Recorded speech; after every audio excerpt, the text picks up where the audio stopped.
بسم اللہ الرحمن الرحیم۔ کیا اسلام میں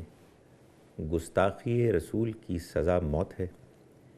ہمارے ہاں اکثر لوگوں کا یہی خیال ہے۔ اس بنیاد پر ہمارے ہاں ہمارے ملک میں بہت سے ایسے واقعات بھی ہوئے کہ جس میں بظاہر کسی مسلمان یا غیر مسلم نے کوئی ایسی بات کہی یا ایسی حرکت کی کہ جس پر گستاخی رسول کا اطلاق ہوا اور لوگوں نے خود ایسے افراد کو موت کی گھاٹ اتار دیا۔ کیا یہ رویہ درست ہے؟ قرآن مجید سے معلوم ہوتا ہے کہ اللہ تعالیٰ نے کسی انسان کی جان لینے کو اتنا بڑا اور اتنا گھناؤنا جرم قرار دیا ہے کہ گویا کہ اس شخص نے پوری انسانیت کو قتل کر دیا۔ اگر اس میں کوئی استثناء واقعتاً موجود ہے تو وہ صرف دو صورتوں کی ہے۔ ایک یہ کہ کوئی شخص قاتل ہو اور اس قاتل کو اس کے قتل کے جرم میں ثابت ہو جائے کہ وہ ملوث تھا، قتل کر دیا جائے، اور یہ بھی کام ظاہر ہے کہ ایک حکومت کرے گی عدالت کے فیصلے کے بعد۔ اور دوسرا یہ کہ کوئی فرد یا کوئی گروہ زمین میں فساد مچانے کا مجرم قرار پائے۔ اس صورت میں بھی اگر کسی فرد یا گروہ کے اعمال، عزائم اور حرکتوں کی وجہ سے عام لوگوں کے مال، ان کی جان، ان کی آبرو غیر محفوظ ہے، تو ان کو بھی اللہ تعالیٰ نے جو مختلف سزائیں ان کے بارے میں بیان فرمائی ہیں، قتل کا امکان بیان فرمایا ہے۔ اس کے علاوہ قرآن مجید کہتا ہے کہ اگر کسی شخص نے کسی دوسرے کو قتل کیا تو اس نے گویا کہ پوری انسانیت کو قتل کر دیا۔ تو پھر یہ گستاخی رسول کی سزا قتل کو کیوں اتنا شہرت حاصل ہو گئی، اور مسلمان یہ محسوس کرتے ہیں کہ یہ تو گویا کہ اسلامی قانون کا ایک لازمی حصہ ہے؟ قرآن مجید میں سورہ بقرہ میں اور سورہ نساء میں اشارتاً یہ بات بیان کی گئی ہے کہ جب نبی صلی اللہ علیہ وسلم ہجرت کر کے مدینہ منورہ چلے گئے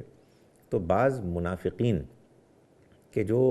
ظاہر میں تو مسلمان بن رہے تھے لیکن اندر سے مسلمان نہیں تھے، اپنے یہودی اساتذہ اور مشیروں سے کچھ سن کر سیکھ کر آتے، اور بعض اوقات آپ کی مجالس میں ایسے الفاظ بولتے کہ جو گستاخی پر مبنی ہوتے، اور وہ گویا کہ اپنے طور پر آپ کا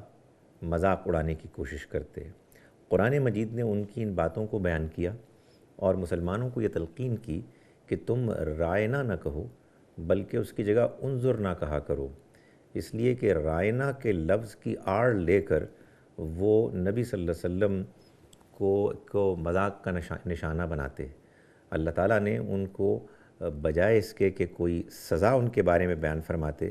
یہ بتایا کہ مسلمانوں کو اپنا رویہ بدل لینا چاہیے۔ اسی طرح سے سورہ منافقون میں یہ بات بیان کی گئی ہے کہ منافق، بالخصوص منافقوں کے سردار عبداللہ ابن ابی نے نبی صلی اللہ علیہ وسلم اور آپ کے ساتھیوں کے بارے میں باقی مسلمانوں کو ورغلانے کی کوشش کی، اور اپنے ساتھیوں کو یہ کہا کہ جب ہم اس خاص مشن سے کہ جس میں ہم اس وقت مدینے سے باہر نکل کے آئے ہیں، جب واپس مدینہ لوٹیں گے تو لَيُخْرِجَنَّ الْأَعَزُّ مِنْهَا الْأَذَلَّ، تو جو عزت والے ہیں وہ ان کو کہ جو ان کے علاوہ دوسرے ہیں ان کو نکال دیں گے مدینے سے۔ ظاہر ہے کہ اس نے اپنے آپ کو اور اپنے ساتھی منافقین کو عزت والا کہا اور باقی لوگوں کو اس نے ان سے مختلف قرار دیا۔ ظاہر ہے کہ یہ ایک انتہائی گستاخانہ بات تھی،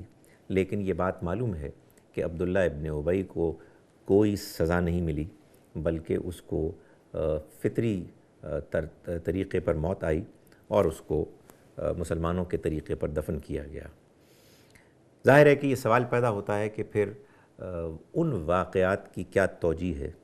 کہ جن واقعات میں یہ بتایا جاتا ہے کہ نبی صلی اللہ علیہ وسلم نے بعض گستاخی کرنے والے لوگوں کے بارے میں حکم دیا کہ ان کو قتل کر دیا جائے۔ قرآن مجید سے بات معلوم ہوتی ہے کہ اللہ تعالیٰ نے اپنی کتاب میں اس قانون کو بیان کیا ہے کہ جب کبھی بھی کوئی رسول اس دنیا میں آتے ہیں تو وہ اپنی قوم کے سامنے جب پیغام آخری حد تک واضح کر چکتے ہیں اور ان پر اتمام حجت ہو جاتی ہے تو اس کے بعد اس قوم کے لیے اللہ کی موت کی سزا کا اطلاق نفاذ ہو جاتا ہے۔ اللہ کی طرف سے یہ طے ہو جاتا ہے کہ اب یہ قوم مزید جینے کا حق نہیں رکھتی۔ ایسے ہی بعض لوگوں کے بارے میں نبی صلی اللہ علیہ وسلم نے جب اتمام حجت کر دیا اس کے بعد اللہ کے حکم سے یہ فیصلہ فرمایا کہ ان میں سے بعض لوگوں کو موت کی سزا ملے گی۔ یہ سزا عام مسلمانوں کے قانون کی کوئی سزا نہیں، یہ اصل میں اس رسالت کے قانون کا ایک جزو ہے کہ جو قرآن مجید میں بہت تفصیل کے ساتھ بیان کیا، جس قانون کے مطابق اگر ایک مرتبہ کوئی قوم اللہ کے رسول کی جانب سے براہ راست اللہ کے پیغام کو سن اور جان لینے کے بعد انکار کرتی ہے تو پھر اس کو اس دنیا میں مزید جینے کا حق حاصل نہیں ہوتا۔ گویا کہ اصل بات یہ ہے کہ اللہ تعالیٰ نے کسی موقع پر بھی گستاخی، محض گستاخی کی سزا کو، کہ جرم کی سزا موت بیان نہیں کی، بلکہ مسلمانوں سے یہ تقاضا کیا کہ وہ اپنے رویے کو درست رکھیں اور دین کی بات کو پھیلانے کے کام کو جاری رکھیں، اور اس چیز کو کہ کسی نے کوئی ایسی نازیبہ بات کہی ہے اس کے نتیجے میں مشتعل ہو کے رد عمل کا اظہار کرنے کے نتیجے میں وہ اللہ کے دین کی دعوت کو کمپرومائز نہ کریں۔ اللہ تعالی ہمیں توفیق دے کہ ہم اس کے دین کی صحیح دعوت، صحیح پیغام کو سمجھیں اور اس بات کو پوری طرح سے انشور کریں کہ ہم اس دعوت کو اختیار بھی کریں اور لوگوں تک بھی پہنچائیں۔